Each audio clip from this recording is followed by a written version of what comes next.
Hey everyone, it's Holly, and today I'm going to be doing my summer wrap-up. So basically just all of the books that I've been reading recently that I haven't been making videos, so I've been wanting to tell everybody about all the books that I've been reading while I've been gone. My energy today is super chaotic and sporadic, and I don't know what's going on because my favorite band, Ice Nine Kills, just started following me on Instagram, so my brain has left my skull and I don't know what's going on. I am so excited and so happy and trying to film, and I'm so jittery. So anyways, let's talk about the books that I've read. First, I have Horrorstor by Grady Hendrix. Grady Hendrix is all over BookTube lately, whether it's the Final Girl support group or my best friend's Exorcism and all of those books. I just feel like they're so popular. So this one I had high expectations for. It's based around these characters who work at this furniture store. It's not an IKEA, but it's very, very similar to one. But basically, they end up stuck overnight at the furniture store while they're working because weird things are happening and they want to get to the bottom of it. They don't understand why things are being absolutely destroyed. So they're trying to catch this person who might be doing it. Very strange, very creepy, very disgusting things happen, and I'm just gonna leave it at that. I actually ended up giving this one 3 out of 5 stars. I did enjoy this one, it was good, but I feel like my expectations were so high.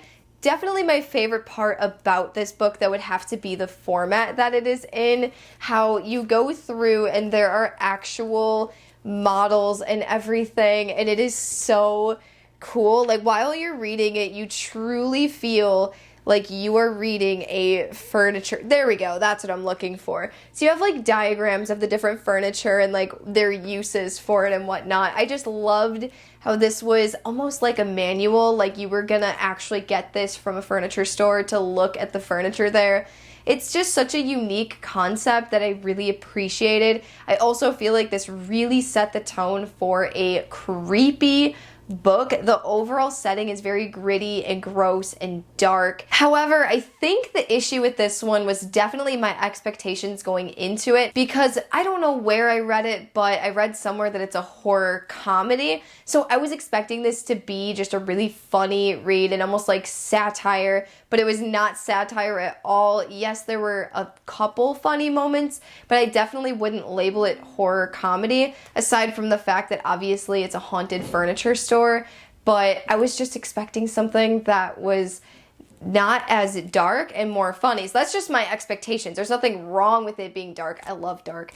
But I was just really excited for something that was going to make me laugh, and it just didn't. So it was just one of those weird things. Like, expectations can seriously make or break a book sometimes. It's not even the book's fault at all. So it's just unfortunate, but I figured I'd mention it. I also just didn't really care for the characters that much. I don't remember their names. I mean, that's kind of common though. I basically never remember the names of characters. And if I do, it's obviously left an impact on me.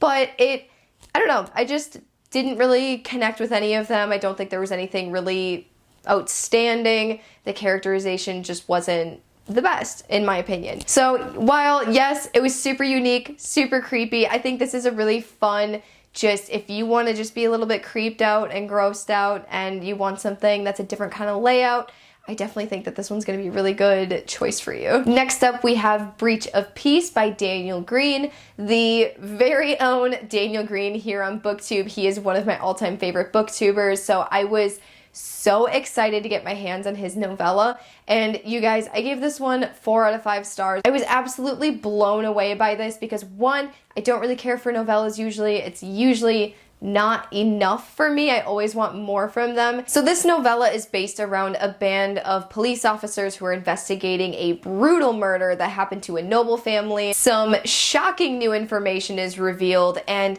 it's basically just unraveling what happened, how this happened, and who's behind it. I don't know what it is about his writing, but it was really engaging for me, and I feel like I was really into it. I really felt at the edge of my seat, and I really appreciated that about this, especially for like a debut novella. And it's incredibly fast-paced. There was never a point in this where I felt felt bored or like it was dragging on. It's such a gritty world, and there were elements to this that I was not expecting, like the horror elements and just the overall ambiance and grit of the story was just so great. I also feel like this story is going to be very unique and original and unlike anything we've ever really had before. At least that's what I kind of got from the beginning of this. I just have a really good feeling that this series as a whole is going to kind of stand out and be different from others. So my biggest complaint basically just being that we didn't get enough world building, and we also know next to nothing about Samuel Khalid's husband. Like, he is basically non-existent and doesn't have very many lines, but he's supposed to be a very prominent character. Now keep in mind, I also loved Chapman though, the character that we did get a lot more insight on. I absolutely loved him. He was great. So I wanted to like Samuel more, but I really don't know anything about him. And also just the world building as a whole. I mean, you can only put so much in this teeny tiny novella, and I feel like some things were kind of info dumpy and just not orchestrated as good as they could be. But like I said before, debut novella, I think that the next book is going to be absolutely amazing, especially since that one's going to be a full-length novel as opposed to the novella. The Heroes of Ages by Brandon Sanderson, I would bring it out, but it is stuck in that box set and I am not even going to attempt to get that out. So that is the third and final book in the first era of the Mistborn trilogy. So I'm not going to really talk about what it's about, obviously, given I don't want to spoil the entire series, but I gave that one 5 out of 5 stars. I think it was a flawless ending to such a wonderful series. The character development was just on par, like it always is. It's a Brandon Sanderson novel, so you know that the characterization is going to be absolutely flawless. The development, you just fall in love with different characters throughout the series, and I love how you can really grow a character just within those 3 books. The magic system is so unique, so different from anything I've ever read before. These characters have just latched on to me. There's certain creatures that I just adore. However, this is my least favorite series of Brandon Sanderson's, which is so funny because obviously I absolutely love it. It's not like there's anything wrong with it. It's just that I absolutely love his other books so much more, and the hype for this was so insane that I thought this was going to be my favorite as well, because except for Stormlight Archive, I feel like this is everybody's favorite, and for me it just wasn't. Maybe because the other books had a lot more humor, and something that I'm learning about myself as a reader is that having just a splash of humor really helps me. Even if it's just like one comedic relief character, it really helps me feel more connected to the story if I can laugh or feel emotions while I'm reading a book that's really important to me. So to say that like this is the worst series because I didn't laugh enough is stupid. That's not what I'm trying to say, but I think you know what I mean though. Like, I just didn't relate to these characters as much as the other books. The last thing was just that I felt like this one was a little bit more predictable. I kind of knew from all of the foreshadowing exactly what was going to happen, and I was right about it, which Brandon Sanderson's other books, I feel like I was totally blindsided. I felt betrayed. It was absolute insanity. Like, I remember just that gut-wrenching feeling of just feeling mind blown, and I didn't get that from this because the foreshadowing was so good. So if that's what he was going for, then he did it very well. If he was going for the more foreshadow, slow burn route, then he did it perfectly because that is exactly what we got. Overall, I highly recommend this trilogy. I feel like this was a really negative review, or I feel like I touched more on the negative than the positive. But like I said, I still highly recommend it. There are a lot of politics involved and some fun new creatures, and I love the characters. And if you also like battles and war and stuff like that, then you're really gonna like these kind of books. So then after that, I read An Absolutely Remarkable Thing by Hank Greene, and I gave this one 3 out of 5 stars. And this was a like contemporary sci-fi novel that's about a blogger who ends up coming across some really weird statue, and she doesn't really know what it is, so she just starts to like take a video with her friend, and they're just kind of live streaming it on his YouTube channel, and nobody knows why they're there because these statues have sprouted out in every single country on the planet. So this one had so much potential, and it bothers me because I feel like it was there. This easily could have been a 5-star book, but I feel like this one definitely was more about the main character and her going into fame, and just like how she's dealing with going from nothing to all of a sudden being one of the most famous and influential people on the entire planet. So it was definitely interesting. It was a fascinating character study, and I still really enjoyed the friend group and I enjoyed my time reading it. There's so many weird puzzles and mysteries and like riddles and stuff throughout this book, which I absolutely loved. And I feel like if it was a little bit more like that, I definitely would have enjoyed it a lot more. Like, it was a really fast-paced, engaging book, and I feel like I really enjoyed his writing style. It's the kind of book that I think is really good to get you out of a reading slump. I just wish it was more centralized on the Carls than it was with the politics and the YouTube channel and all of that kind of stuff. It just wasn't that interesting to me, just because it was like the main focus of the book. I wish that was a little bit more of a subplot, but still a really fun read nonetheless. Also, the main mystery of this entire novel is left off on a cliffhanger. So it is a duology as far as I know, and the second book is already out. It didn't really bother me that much not getting my answers just because it's a duology. Like, it kind of works when there's only 2 books in the entire series. It's kind of like, yeah, I wouldn't really expect to get all the answers in the first book, but I'm just letting you guys know in case it's something that totally sets you off. People We Meet on Vacation by Emily Henry, I believe is the name of the author. This is another 3-star read, and this is like a rom-com, friends to lovers kind of story, and I think I'm kind of learning this year that maybe rom-coms just aren't for me. And this one's about Alex and Poppy, who meet under very weird circumstances in college. Basically, their friendship takes off from there. They're the most unlikely friends. They're polar opposites from each other, and they end up going on vacations every year until something happens that makes everything extremely difficult. So after that event that occurred that completely ruined their trips from then on, well, Poppy ends up finding a way to kind of force them to go on another trip and kind of try their hand at doing it again because she really misses her best friend. This one goes from the past and the present, so you get to see their former vacations and then the one that they're on right now. It was really funny. It was really cute and sweet. I really did like Alex's character. Poppy, I don't really like. I'm gonna be honest, that was a character I just did not care for. And I truly just don't understand what Alex really saw in her or why he hung out with her, because I feel like she was always condescending or rude to him. But I don't know, that was just their dynamic, I guess, but he was just too sweet for that. Poppy's character does like a vacation blog, and she actually gets paid to like go on these trips and whatnot. So it was kind of fun to see her from like a blogger perspective. That was something that I was really reading around the same time as a bunch of books about bloggers apparently. So it was cool to see that aspect of it as somebody who creates stuff online. And I also feel like there were a lot of really funny one-liners and just really funny moments throughout the vacations. So it was a lot of fun seeing those, but I will say that I don't like the idea of being in love with somebody and still trying to date people. That just kind of bothered me. However, it is a story, and like all stories, this stuff does happen in real life, so it doesn't have to be perfect and flawless. But for me, it's just hard as a reader to fully enjoy these relationships when everything just seems messy and not fair to anybody involved, I guess. You can jump into this book and know exactly what's going to happen,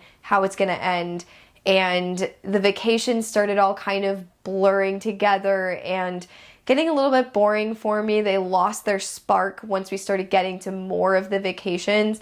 I wish there was a little bit more there, because in the beginning we really got these funny moments and these stories, but then as you progress into the story, those chapters started getting a little bit shorter, we started getting a little bit less detail, and it just wasn't as exciting as it was in the beginning. Next, I have Fable by Adrienne Young. I hope you can't see that I ripped the sticker off of it and it looks really disgusting, and there's a fur stuck to it now. That's wonderful. Thanks, Target. I gave this one 4 out of 5 stars. I think I wrote like 3.5 on Goodreads, but further reflection and time going by, I'm definitely gonna have to push that up to a 4 because I feel like this is definitely one of my favorite reads of this year. So this one's about a 17-year-old girl who loses her mother at a young age, and her father happens to be the most powerful trader in the Narrows, and this lovely father of the year decides to abandon her on an island and tells her to find her way off the island and find her way back to him.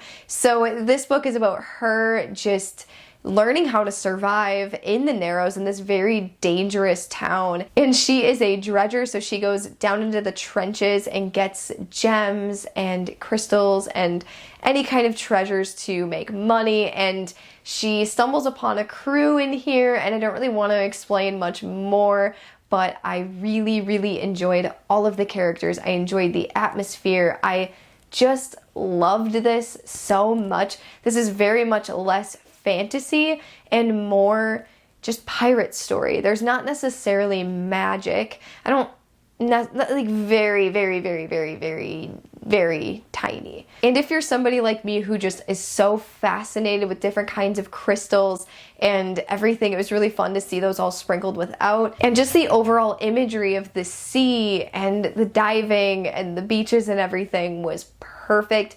This was like the best summer read I possibly could have asked for.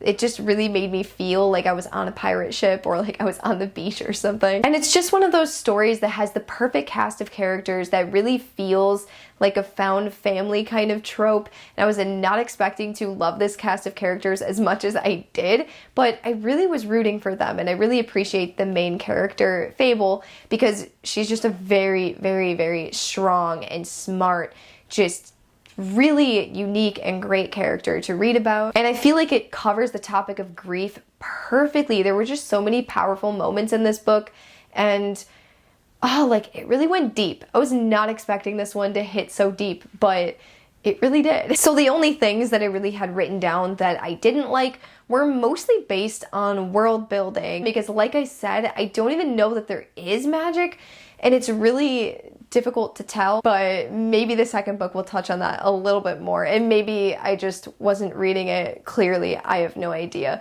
but overall, I absolutely love this one and cannot recommend it enough. Every Heart a Doorway by Seanan McGuire, and I gave this one a 4 out of 5 stars. So this is the first book in the Wayward Children series, and this one really is the perfect introduction into what the Wayward Children are. Everybody's confused because the last thing they knew, their kid was missing.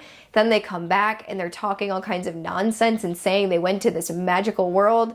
So what ends up happening is these kids go to the Wayward home, and this home is basically meant for these kids to learn how to live with the trauma of having your perfect happy place and having that uplifted, and no one believes you. So they finally get to be surrounded by like-minded people who went through similar things, and they definitely do try to get their doors back and go back to their other homes, but that's not always the case. But we go through and kind of meet a lot of the characters in this one, learn more about the worlds. I loved this so much. This was the perfect fairy tale-esque kind of story. It reminded me of the dark versions of the Grimm fairy tales.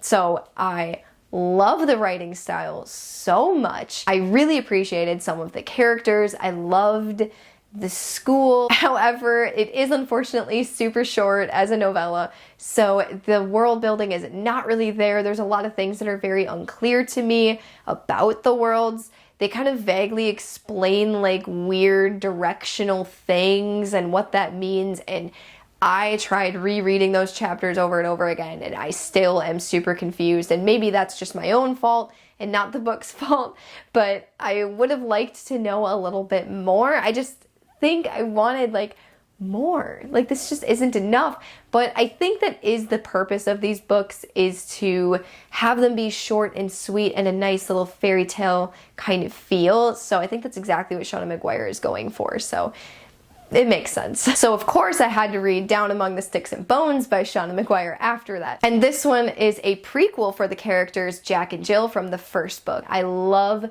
Jack. She is one of my all-time favorite characters. I just really loved her perspective, and I loved to see these sisters and their backstory. It was absolutely heartbreaking, and you really feel so bad for them. You just want to help them out so bad. You're rooting for them. And these sisters are very different from each other, and it's so crazy to see how their lives change. And I don't want to spoil anything, but just trust me, it's a super dark, gritty, just amazing book, and I loved it so much. And my biggest complaint is that I want like triple the size of this, and I want more. I wanted more of the world. I wanted more story. I wanted more of everything. And that's not necessarily like a bad thing, because obviously that means I just loved it that much that I want more from it. But it is frustrating though when you read it and you're just like, you feel like you were missing so many pieces of the story, and when you love it so much, it's just not enough. And I do think there are more books about these two characters further on in the series, but I don't know for sure, but I definitely hope so, because so far those are my absolute two top favorite characters. After those two magical, wonderful books, we unfortunately got Beneath the Sugar Sky. This cover right here is the reason that I even bought the first three to begin with, because I was just so obsessed with it. And I read it, and it's a solid 3-star book. I do not like the main character, Cora, at all. This one is back in the Wayward Children's Home. There's a mission that they have to go on to save somebody, and even though I really did like the worlds that they went into, especially the main one was like sweets and candy, and it was really fascinating, and I loved it as somebody who has a major sweet tooth. It was a lot of fun, but I could not stand Cora's character. I think she could have had so much more substance to her. She is someone who does not feel very confident. Her whole life she has been just absolutely ridiculed for her weight, and she has been suffering with that for a really long time, and it was really devastating to read from her perspective in that regard, and I really did feel bad for her. But the only thing is that was her only identifiable trait. She had nothing else to her personality. I think it was just so focused on that, and it kind of took away the severity of what she went through,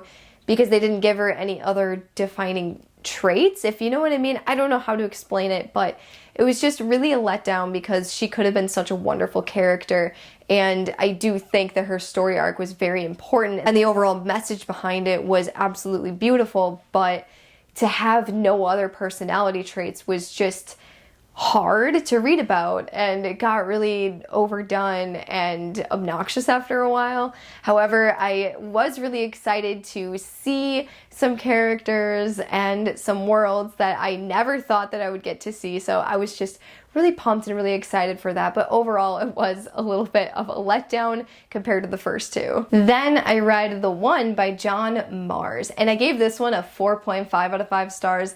This was absolutely amazing. This was a thriller, sci-fi kind of book, and this one is about a world where DNA matching becomes a thing, where you can actually find your soulmate through your DNA. Of course, so many people are finding their soulmates, and it's uniting people and creating wonderful, beautiful families, and these people are destined for each other. So the idea behind it is that divorce rates will go down, and a lot of split families won't be happening anymore, because you finally find your soulmate, your DNA match. There's no way of getting out of that. However, this doesn't necessarily go according to plan, because you also have to take into account all of the people who already have a significant other, who are already married, or already have a family. So it's a very interesting character study on what would happen in a world like this.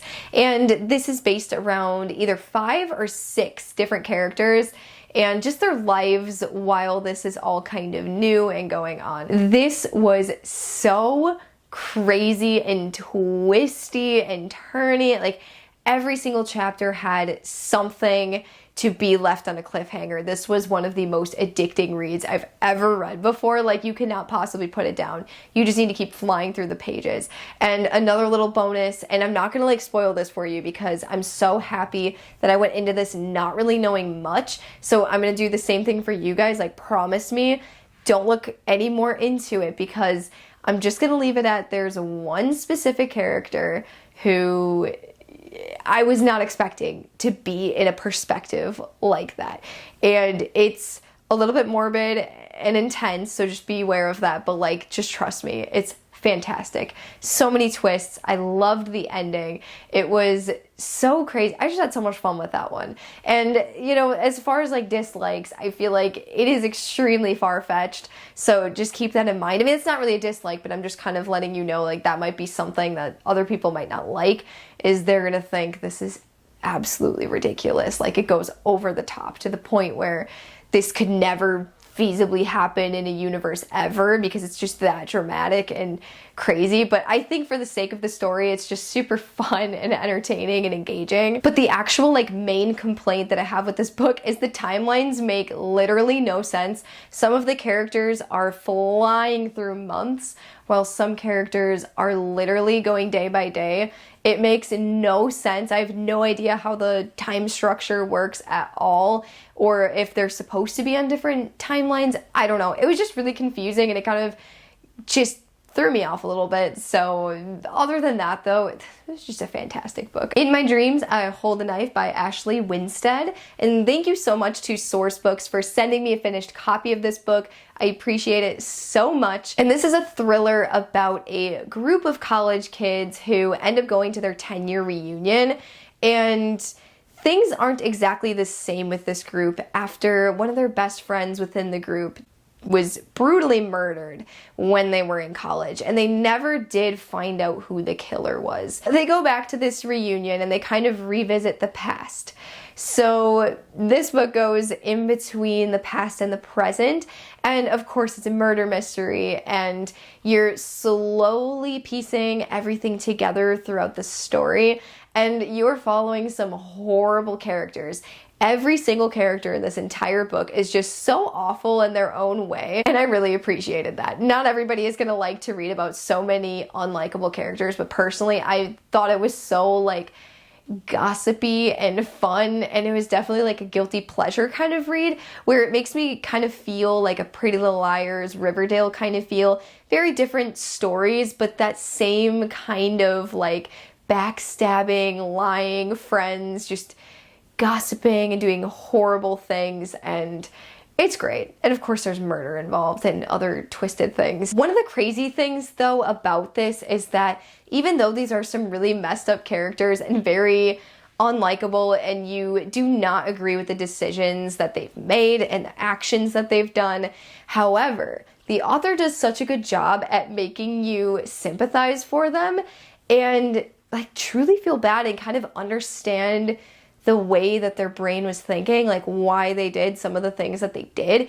even though they were super wrong. But you're like, okay, now I understand why they did that. It doesn't make it right, but I really like when authors can do that, because it really makes you conflicted as the reader, because you don't want to understand it. You know it's wrong, but you're like, dang it, I get it though, I understand. And I'm not really sure why this is a 4.5 out of 5 stars rather than like a 5-star read, because this definitely is another one that's gonna be on my top favorites this year, at least I'm pretty sure anyways. Maybe what it is that this one didn't have a major wow moment for me, and when I read thrillers, I really like to get that extreme payoff. Like I want to get that stomach drop, or like that you just want to throw the book across the room because you're just like, what? I can't believe the outcome of it. And this one was more slow burn, slow reveal. We're getting the clues as we go, and I think that's the point of this story. It's not supposed to be some like massive reveal. I don't know what it is. I do not hand out 5 stars very often, so I'm just super nitpicky, and like I feel bad because there's really nothing outstandingly wrong about this book. It's just not quite there though. And last on the list we have American Psycho by Bret, Easton, Ellis. This book, you guys. Now, I have not seen the movie, and actually the reason that I read this book in the first place is because the music video for Hip to Be Scared came out by Ice Nine Kills, and I was absolutely obsessed with it, and I was like, okay, I have to watch the movie, but of course, like most of us who love books, we have to read the books first. I try not to do that because I've missed out on so many good movies and so many good series because I'm like, I need to read the book first, and I just never end up getting to either of them.